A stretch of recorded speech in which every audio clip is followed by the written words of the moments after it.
right, so this is Tactics Session 2. Did anybody have a chance to use the technique this week? No. No, I don't go anyplace. That's a terrible start. Do you remember what the first question was? What do you mean by that? I used in the the gym with some middle school black people. How'd it go? So they call that nigger. I just so what does that mean? They tell me. They call each other. They say, okay, that's because of the culture. Who define the culture?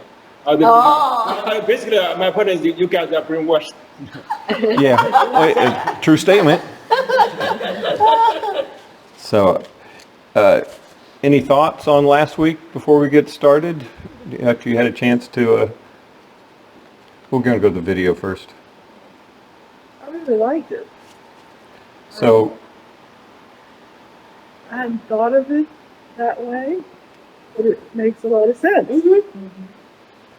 I actually went to Google and then watched some YouTube, and it's basically, he used a lot of examples, the one on the books. He just used it repeatedly in different sections. yeah, he has a radio show, and that's where you get a little more of him, real time use of this method, because this is his thing, his tactics. Everything that he does ministry-wise really circles around this approach, because, this is how he does his ministry.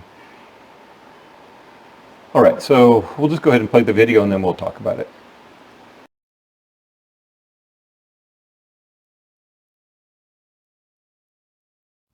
Hi, I'm Greg Kokel with Stand to Reason, and this is our second session together, Learning the Tactical Approach.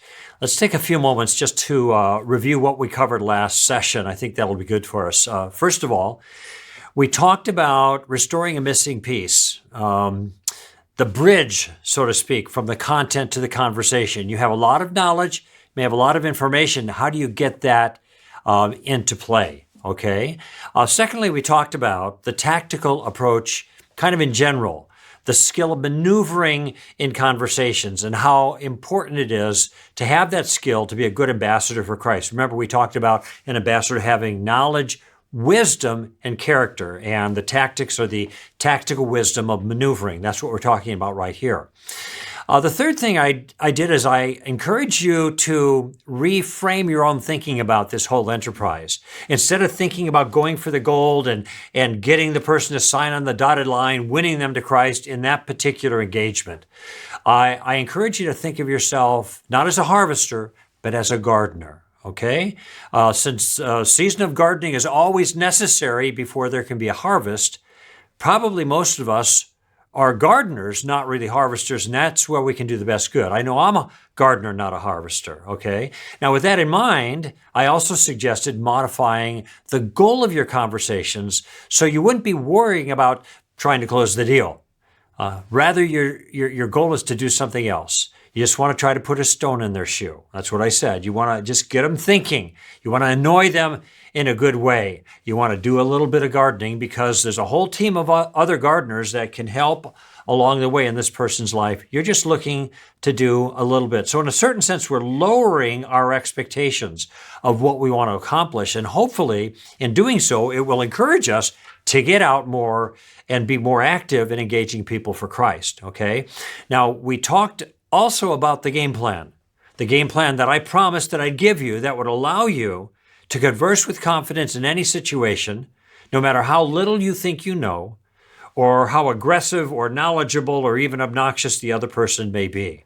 It's a game plan that's very easy to put into place, and the core of that game plan is the Columbo tactic, that is using questions to move gracefully in any conversation. Questions keep you relaxed. They keep you protected because you're not making a particular point. You are trying to figure out what their ideas are. They're gracious. They're drawing the other person out. I mean, lots of advantages to asking questions. Now, I mentioned also that in our game plan, the first step of our game plan was simply to gather information. So when you're encountering somebody, you're going to talk to them about spiritual things. That's your goal. Don't worry about getting to the end yet. Just think about gathering some information. Before you gather information, you don't know where you're going to go. Once you gather information, there still may not be an opening, and that's okay. Now, the first step of that game plan is to simply gather information. And you do that by using some form of the question, what do you mean by that? Now, it's a model question. It can be asked in lots of different ways. Use whatever way is appropriate for the circumstances. And I gave you some examples last time about that. Now, in this session, I want to introduce you to the second step in our game plan. Okay, so we got step 1, step 2, and step 3. 3 parts to the game plan, all part of the Columbo tactic. So here's what I have for this particular session. I want to give you the second use of the Columbo tactic, the second step in our game plan. Remember, there's 3 steps to the game plan, entail 3 different types of questions. This will be that second step. And I want to teach you how to avoid a common trap in conversations that I call the professor's ploy. I'll also tell you what to do when you don't know what to do. Ever been there before? Finally, I'll show you how to use the Columbo tactic to keep you out of the hot seat. So this session is going to be really productive to teach you a lot of different things and show you the flexibility of the game plan that we've been talking about. Okay, here's the second application of the Columbo tactic. The first is to gather information. We use some form of the question, what do you mean by that? The second use of Columbo is to reverse the burden of proof. Okay, reverse the burden of proof. You might have heard the phrase before, but let me explain what I mean by burden of proof. Whoever makes the claim bears the burden. Let me say that again. Whoever makes the claim bears the burden. That is, if you are saying something is so, especially if it's controversial, then it really is up to you to give some reasons why people should believe you, why they should think it's actually so. If you're asking questions, of course, you bear no burden of proof. That's kind of the point of the tactical game plan that we're using right now. You're asking questions, you're in a safe situation. The problem is Christians will get into the habit of trying to refute every story or every tale somebody can spin. They're telling a bedtime story. They come up with some kind of story, and now they think it's our job to refute the story they've told, when in fact, it's their job to give reasons for it.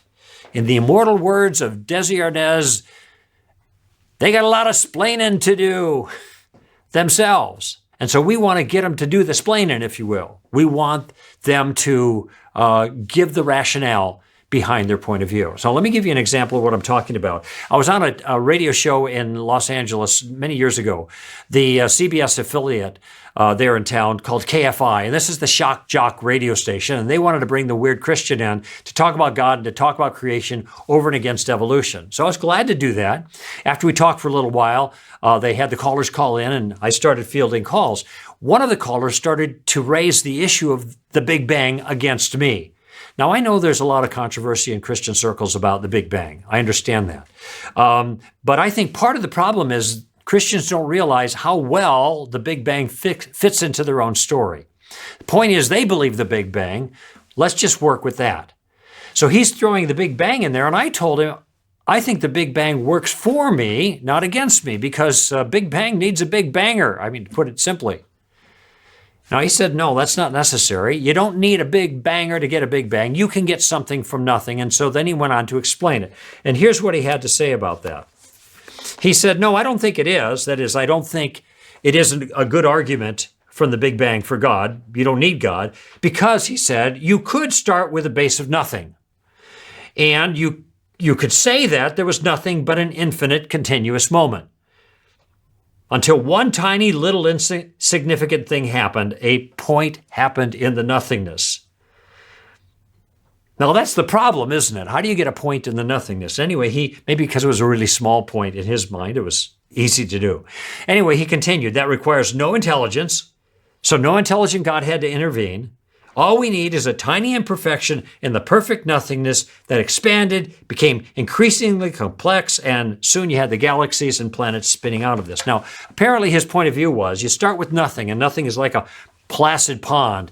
And then from somewhere, he didn't say, you get a speck of nothing that falls into the pond and annoys it. And it starts bucking and weaving and starts spitting out galaxies and planets and the like. That's his view. Now, I'm thinking, I got to answer this guy's question, and I don't know how you'd have felt in that situation, but I knew how to respond because I pointed out the way the guy started. He said, you could say that, and then he spun his story. I said to him, you're right. You can say anything you want, but giving us good reasons to believe what you say, that's a different issue entirely, and that's your job. It's not my job. In other words, it's not my job to refute his story. It is his job to give reasons in support of the story. I don't have to play it all until he's given me good reasons to take his story seriously. Okay?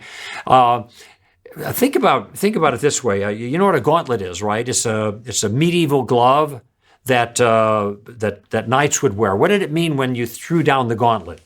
It meant it was a challenge. The knight doesn't throw down the gauntlet and then step back and say, I win. No, the other knights are going to say, hey, you're just in the game. You just anteed up. You just started. You got to put up now or shut up. You got to show us what you got. And the same thing is true in this situation. When people make assertions, don't mistake it for an argument. It's not. An argument is a point of view, an assertion with supporting reasons. If they're just making an assertion, you have nothing to deal with, really. You want them to go further. You want them to give the reasons for their view. You want them to bear the burden of proof. And here's the phrase I want you to watch out for. The phrase is, I can explain that. I can explain that. So you're talking about something spiritual and some evidence for Christianity that you think points to God, and they say, well, I can explain that. Be prepared to get a bedtime story when you hear that. They just spin a yarn, and there's lots of different ones that they offer that they think are compelling, and they think in their own minds if they can just come up with an alternate explanation, then they've done a good job in refuting your point of view. But keep this in mind. An alternate explanation is not a refutation, okay? These tales that people tell have great rhetorical power. They're very effective psychologically to dislodge your confidence in what you believe. But these things have to go another step. They have to be put to the test. Not everything that's possible is reasonable. And this second step of our Columbo game plan shows that the other side has to do better than just have a good imagination. They have to have reasons. And so here's the key question that you use to reverse the burden of proof. Now, how did you come to that conclusion? Or what are your reasons for that? Or why do you think that's the way it actually took place? I mean, there are lots of ways of saying it, but essentially you are moving the burden of proof back on the person who has made the claim, and that's exactly where it should be, okay? Remember, the person who makes the claim, what? Bears the burden.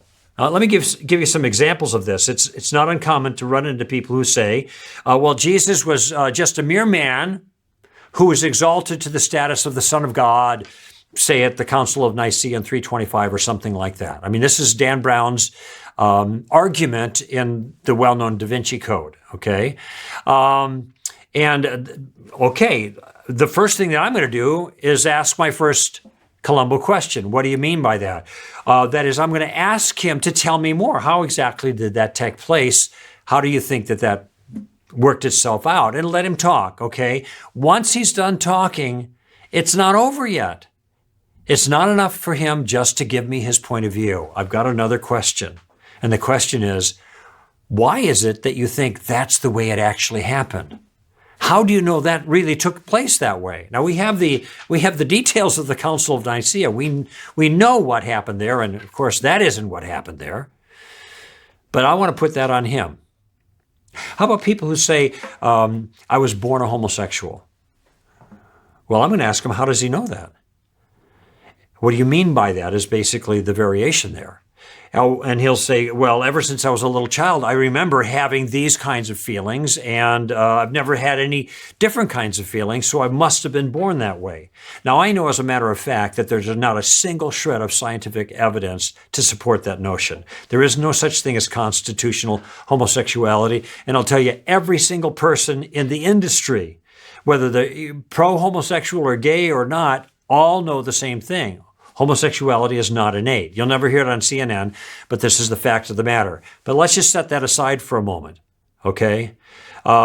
when people say that they are born homosexual, I want to ask them, what are the reasons why they are born homosexual? How do they know that? And I'm looking for some factual evidence for that, not just an anecdote from them. How did you come to that conclusion? Okay. I've had people say to me, well, the unborn may be a human being, but it's not a person. Now, this is a move in the pro-abortion case. Maybe a human being, but not really a person, okay? So what's the question I ask? What's the difference? What's the difference? They're making a distinction between human beings that are persons and human beings that are not persons, and they're saying that some who are persons get the complete protection of the law and others that are not persons you can kill with impunity. They better be sure they know what the difference is. So I want them to tell me. I'm not taking it upon myself to have responsibility for trying to prove that all human beings are persons. They're the ones who made the claim that some humans are not persons, and it's their job to tell me why they think that's so. Okay? Now remember, the first question that we use in our game plan, what do you mean by that? That helps you to know what the person thinks. Absolutely important to know how to proceed. Okay? This second question, how did you come to that conclusion or some variation? This helps you to know how the person thinks. What are the reasons for his point of view? Okay? Does he believe things for good reasons? Some people have no reasons. You ask them that question and you're going to get silence again because it charitably presumes that you have, or rather they have come to a conclusion. All right? And a lot of people haven't come to conclusions about what they believe. They're just socialized to believe what they believe. And so you're going to get the sounds of silence again. Don't panic at that point. Just wait them out and see what they have to say. It might be a little bit uncomfortable. How'd you come to that conclusion? What are your reasons for that? They don't know what to say. That's all right. Just let them work with that a little bit. So they may be caught flat-footed when you ask for reasons, but at least your question gives him a chance to express his rationale if he actually has one. So remember, the two most important tactical questions that you can ever ask a person are, what do you believe? And why do you believe it? Those are our questions, essentially. Now, I want you to think for a moment. Just reflect on the tone of our questions that we've covered so far, the first steps of our game plan. These are engaging questions, conversational. They're probing. You're gathering information, but they're still amicable. And they keep you in the driver's seat while the other person is doing the heavy lifting, okay? Now, what I'd like to do with these two things in place is I want to explain to you about a trick that could be played on you that has to do with the burden of proof. Okay, I call it the professor's ploy.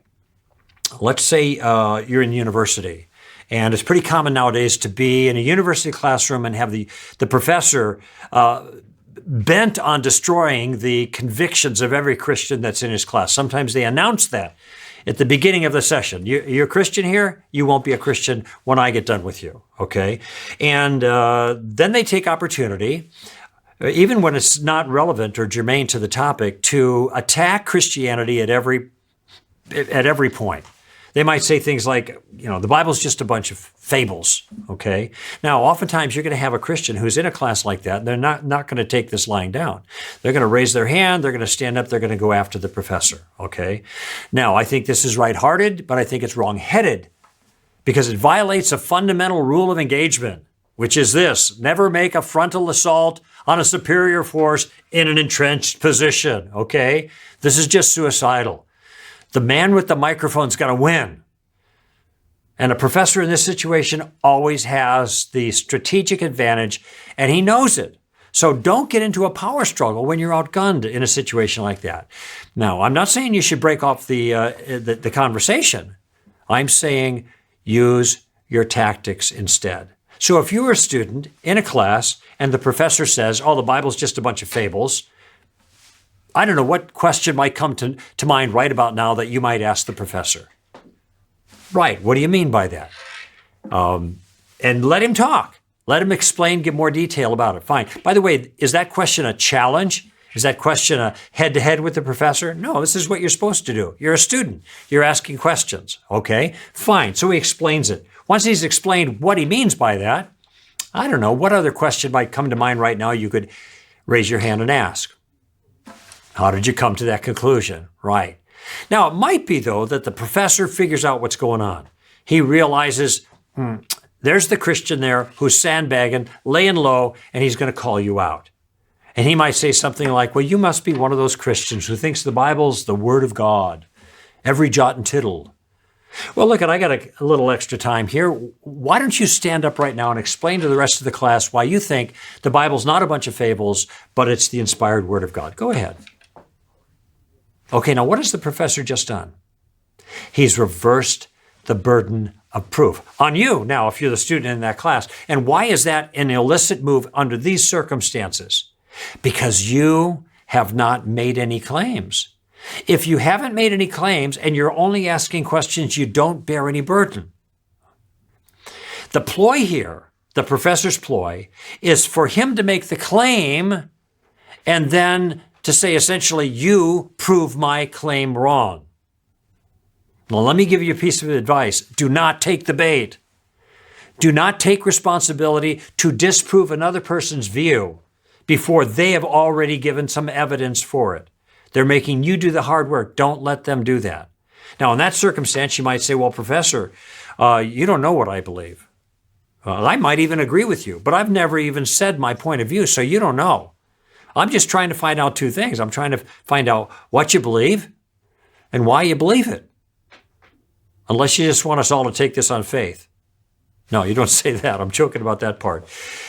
The point here is you don't need to be the expert in everything, even with the professor. You don't need to know everything. All you need to know is two simple questions, and that is, what do you mean by that? And how did you come to that conclusion? And if you keep the burden of proof on the other side when they're the ones making the claim, you don't have to have all the answers. In fact, I think you can be really effective when you know very little if you ask the right questions. And here's a little secret that I'm going to let you in on. I have seen this happen over and over again for myself and also with others who talk to me, that people have come in kind of so full of themselves and their sails are just filled with their own sense of confidence, and they're shouting and pouting off all of these things against your view. And then you ask them, what do you mean by that? Or you ask them, how did you come to that conclusion? And I promise you, you can, many times, not always, but you can just see the wind go out of their sails. They haven't given any thought to this kind of thing. They haven't worked this out for themselves, and so they get caught flat-footed. I've seen it happen time and time again, how the Holy Spirit can use just these first two questions. So now, what do you do if you get caught in a conversation, you've asked the first two Columbo questions, and you're still not sure where to go next? What do you do when you don't know what to do? And in my opinion, I don't think you have to do anything. There's no magic, in a sense, about this. If you follow the game plan, then it'll lead you inexorably to this wonderful conclusion where the person prays and receives Christ. We don't know what's going to happen. Remember, we're just gardeners. We're not harvesters, okay? In these first two questions, you don't need to know anything. Okay? You just need to know the questions, but you don't need to know any content. And it might be when you get to the end of these questions, you're done. The third use of Columbo, you need to know something, and we'll teach you in our next session how to use that. But maybe you've just gotten this far and you don't know what to do. Well, there's nothing wrong with letting a conversation just die a natural death. If you don't have the resources to go further, don't be compelled to force the conversation. Just consider it a fruitful, interactive learning experience. Even so, I've had folks go out after this much training. They've just gone out onto the university campuses for conversations, and it's amazing what you're going to learn just by asking these questions. You're going to be amazed at how easy it actually turns out to be, and that's the feedback that we've gotten. So you don't have to hit home runs. You don't even have to get on base, in my view. All you have to do is get up to bat, get in the batter's box. And the first two Columbo questions will accomplish that. Now, I want to show you one more thing that is an advantage of these Columbo questions. I call it getting out of the hot seat. Sometimes you're afraid of going further in a conversation because you think, oh, maybe this other person knows more about this stuff than I do, and they're going to hit me with a bunch of stuff I don't know how to answer, okay? And so you end up not saying anything at all. You don't want to get in over your heads, okay? You don't want to get pushed around by some aggressive critic that's blasting you with your arguments or opinions or information that you don't know how to handle. Okay, and I can sympathize with that. You don't want to get in that circumstance because once you get in that circumstance, who's in the driver's seat now? Not you. They are. You want to be in the driver's seat. Okay, and this next little adaptation of our first two Columbo questions are going to buy you some time if you find yourself in that situation. Okay. And part of what I want you to see here is I don't want you to feel under pressure to immediately answer every question or every point that's made, especially when the other person is coming on really strong, okay? If you find yourself in a circumstance where you start out in persuasion mode and you're trying to get them to see your point of view, and then they come back with information or arguments or points of view that you have no understanding of, you've not been exposed to at all, you find yourself at total loss for words, really overwhelmed by the information. They may not be overwhelming you with their personality, that's a different set of circumstances, but you just can't deal with this information. When you're in a situation like that, let me ask you first of all, who now is in the driver's seat? Not you, right? The other person's in the driver's seat, okay? I'm going to give you a move that will help you get out of this hot seat that you find yourself in, okay? And I want you to practice a little bit of what I want to call conversational Aikido. Aikido is that self-defense practice that you don't oppose the force of someone else. You don't push back. You just use their force in your favor, okay? So what we're going to do, in a sense, is let them keep coming at you, but we'll want to do it in a way that you will actually be in control of the conversation. So if you find yourself in the hot seat, being overwhelmed with information you don't know, you want to shift immediately from persuasion mode to fact-finding mode. You want to immediately become a student. And you can say something like this. You say, wow, it sounds like you know a lot more about this than I do. I wonder if you could help me out here and just do me a favor. Slow down a little bit. Because I really want to understand your particular point of view, and tell me more clearly precisely what it is that you believe, and then tell me your reasons for it.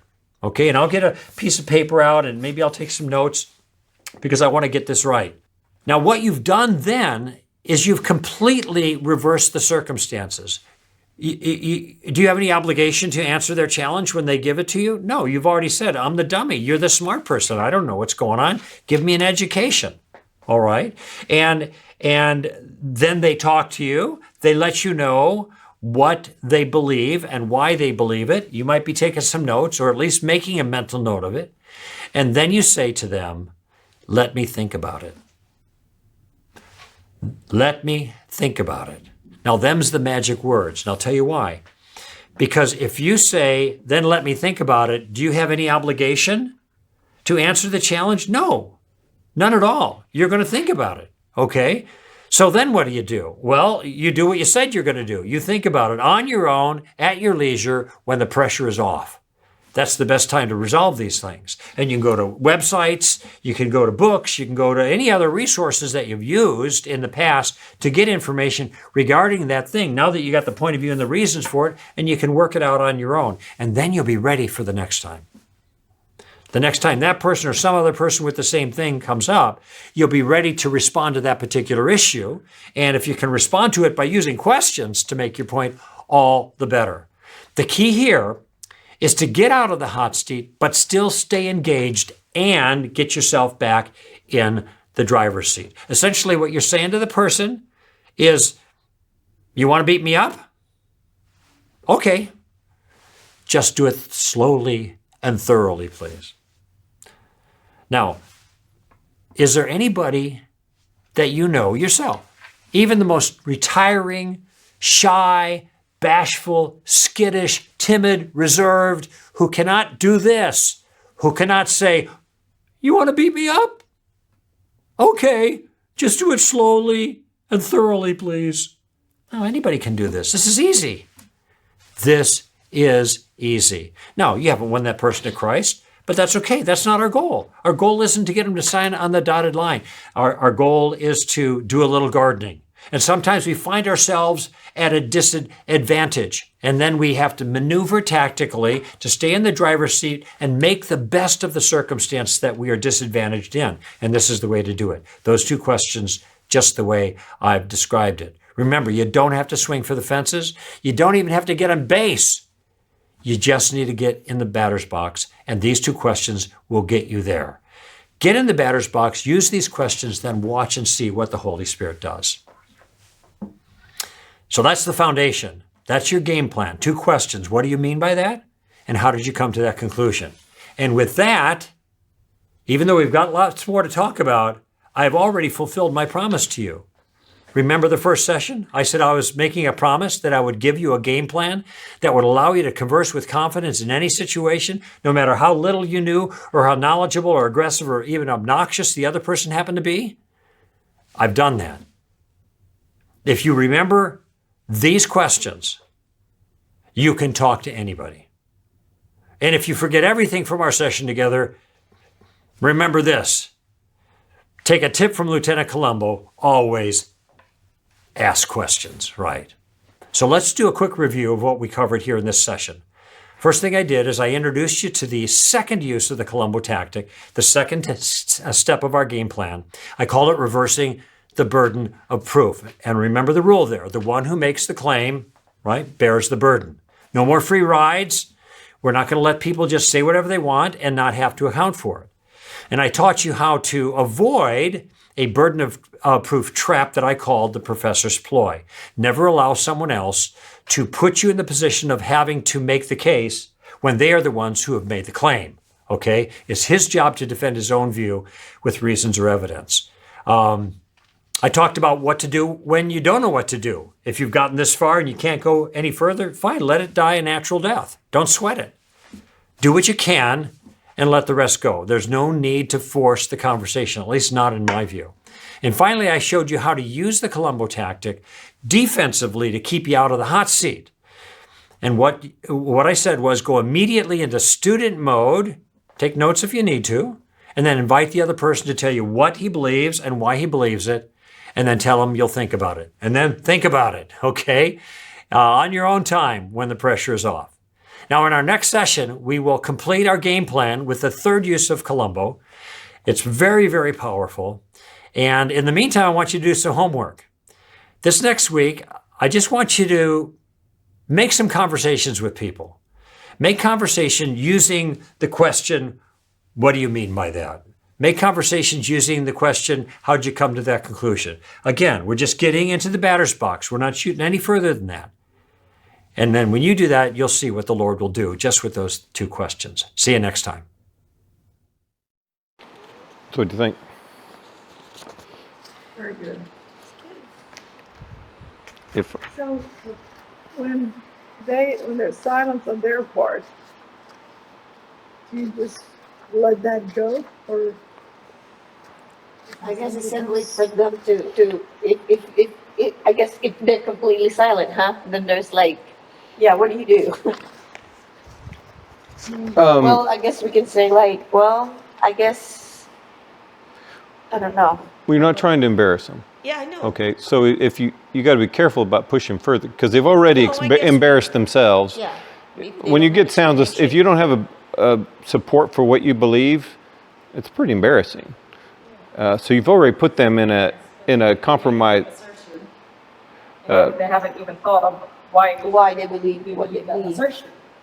So You talked about at the end, what you do when you don't know, but when they're silent, Yeah. It's like- He didn't say you anything live for about the that. kill. I mean, What do you do? well, I would probably redirect the question at least one time to try to see if you could pull something out of them.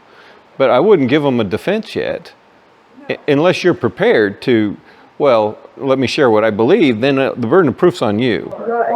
Or maybe it's like. Or you can say like, would you consider would you my- consider my reasons what I and- believe?